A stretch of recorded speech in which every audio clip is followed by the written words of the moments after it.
Kein anderer Lebensraum ist so wichtig für das Überleben der Menschen auf dem Planeten Erde wie unser Ozean.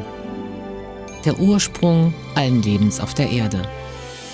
Er bedeckt den größten Teil unseres Planeten und wir haben sein ungeahntes Potenzial für unsere Zukunft noch lange nicht begriffen. Aus dem Ozean kommt das Wasser, das wir trinken, und der überwiegende Sauerstoff, den wir atmen, produziert von unzähligen Algen. Der Ozean schluckt über 90% unserer Klimasünden, meist Wärme und CO2, verursacht durch unsere Verbrennung von Öl, Kohle und Gas. Der Klimanotstand ist der größte Feind des gesunden Ozeans. Er wird wärmer und der Meeresspiegel steigt und schon heute sind viele Metropolen wie Venedig und Hamburg akut bedroht. Jakarta, die Küstenhauptstadt Indonesiens, wurde bereits aufgegeben und wird im Dschungel neu errichtet. Unermessliche Ressourcen an fossilen Brennstoffen werden benötigt, um 2/3 unserer Waren über die Weltmeere zu verschiffen, was früher mal komplett CO2-neutral mit Wind funktionierte. Der Ozean ist Arbeitgeber und könnte noch viel mehr sein, wenn wir ihn richtig verstehen und nachhaltig nutzen würden. Wir wissen verhältnismäßig wenig über den Ozean. Wir nehmen an, dass uns noch 90% der Arten unbekannt sind und womöglich aussterben, noch bevor wir sie gekannt haben. Der Ozean wird uns sogar medizinische Wirkstoffe liefern.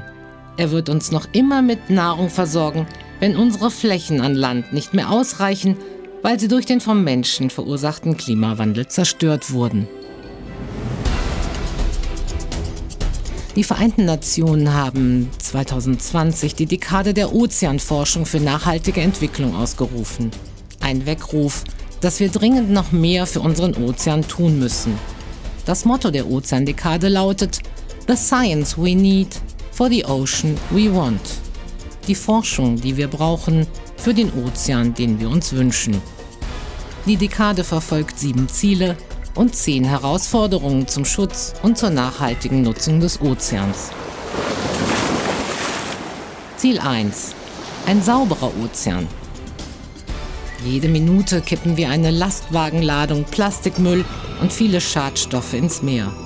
Das macht es krank und schadet auch unserer Gesundheit. Seit Jahrzehnten sind uns die Hauptursachen bekannt und unser Nichthandeln eine Katastrophe. Im Innovations-Teamwork mit Wirtschaft und Wissenschaft entstand der erste automatische Probennehmer für Mikroplastik. An Bord des Forschungsschiffes Aldebaran wurde er erstmals von Fürst Albert von Monaco vorgestellt.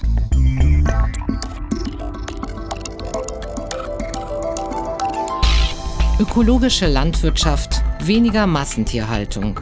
Das ist praktischer Meeresschutz und längst überfällig.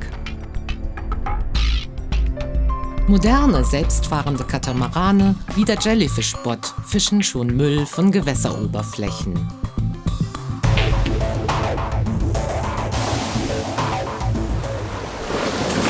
Ziel 2: Ein gesunder und widerstandsfähiger Ozean. Seit Jahrzehnten wissen wir um den schlechten Zustand unserer Ozean- und Küstengewässer. Auch dank des internationalen Argo-Float-Projektes. Seit 2008 ringen die Länder der Europäischen Union um einen guten Zustand unserer Gewässer, damit beispielsweise Seegräser weiter wachsen, den Klimawandel bekämpfen und um unsere Küsten zu schützen. Aber unser Handeln blieb trotz vieler wertvoller Erkenntnisse auf der Strecke. Zu unserem Nachteil, denn nur ein gesunder und widerstandsfähiger Ozean dient uns Menschen, unserer Gesundheit und unserem Wohlbefinden.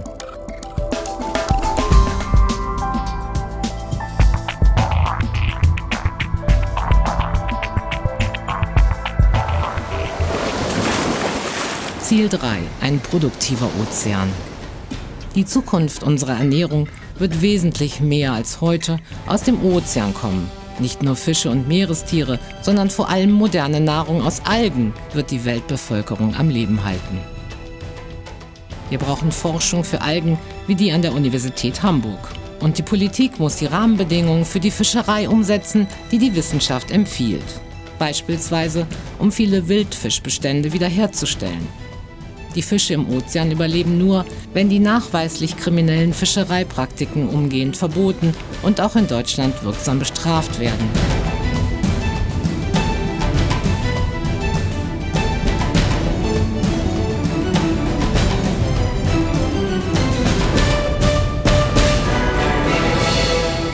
Moderne Formen der Aquakultur könnten Teil der Lösung sein, um die bedrohte Artenvielfalt des Ozeans zu erhalten oder wiederherzustellen. Wenn Forschungswissen im wirtschaftlichen und politischen Handeln ankommt, können Regierungen und die maritime Wirtschaft unseren Ozean sinnvoll und nachhaltig nutzen.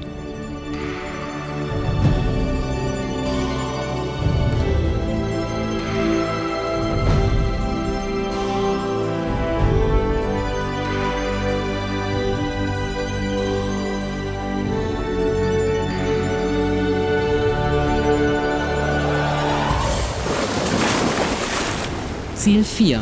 Ein sicherer Ozean. Insbesondere der Klimawandel stellt uns global vor nie dagewesene Herausforderungen.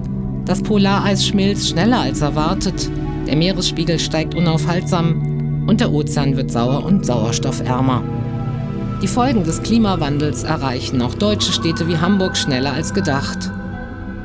Hinzu kommen Extremwetterereignisse, die alles noch bedrohlicher machen. Wir müssen die Konsequenzen unseres Handels begreifen, wie beispielsweise die verschleppte Energiewende, und für unsere Ozeane handeln.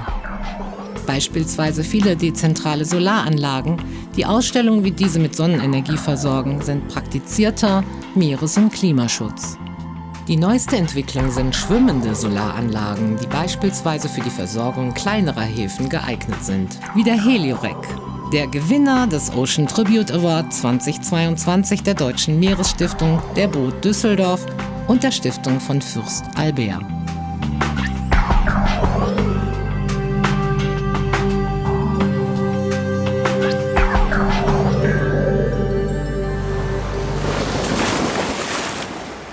Ziel 5.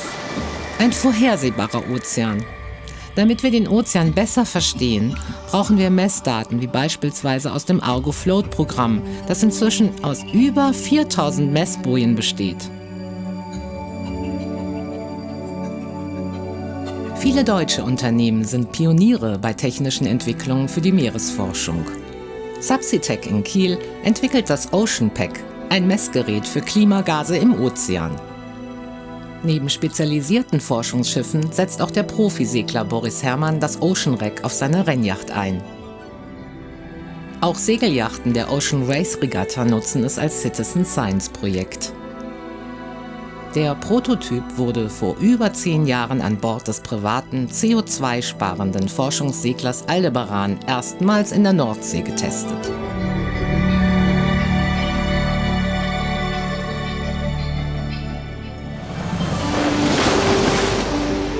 Ziel 6. Ein zugänglicher Ozean.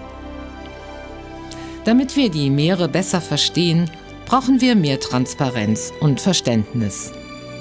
Denn wir Menschen sind enger mit dem Ozean verbunden, als wir glauben. Und wir benötigen einen viel besseren Umgang mit unserem Meereswissen. Deutschland kann und muss mit Innovationen beitragen, um unsere Meere zu schützen und die Nachhaltigkeitsziele zu erreichen.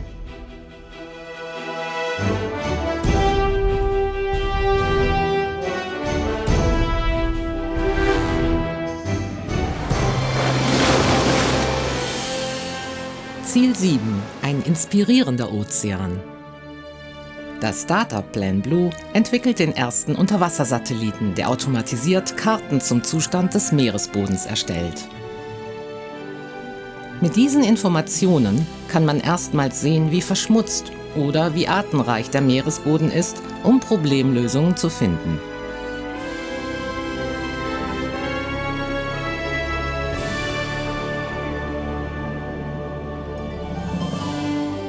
Wir sind nur bereit zu schützen, was wir auch lieben. Deswegen muss sich unsere Beziehung zum größten Ökosystem der Erde ändern. Und genau das fordert die Dekade der Ozeanforschung für nachhaltige Entwicklung der Vereinten Nationen. Wir brauchen mehr Aufklärung und Sensibilisierung, ein Verständnis für die wirtschaftlichen, sozialen und kulturellen Werte des Ozeans.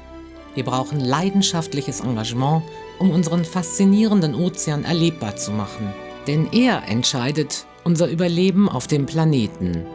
Deswegen muss das Wissen über den Ozean aus den Elfenbeintürmen der Forschung in die Gesellschaft. Es muss einen freien und offenen Zugang zu den Ozeandaten geben, die unsere Zukunft entscheiden. Beim Meereswettbewerb Forschen auf See können junge Menschen an Bord des Forschungsschiffes Aldebaran ihre eigenen und ersten Forschungserfahrungen sammeln und mit ihren Freunden teilen. Meeresforschung ist besonders für junge Menschen eine faszinierende Erfahrung, die sie wie auch andere Wissenschaftler für ihr Leben prägt. Im Sinne der UN-Dekade für die Wiederherstellung von Ökosystemen müssen wir möglicherweise nach den ersten Forschungsergebnissen auf die weitere Ausbeutung von Bodenschätzen und Energie aus dem Ozean zu seinem und unserem Wohle verzichten, so wie es auch der französische Präsident auf der letzten Ozeankonferenz in Lissabon gefordert hat.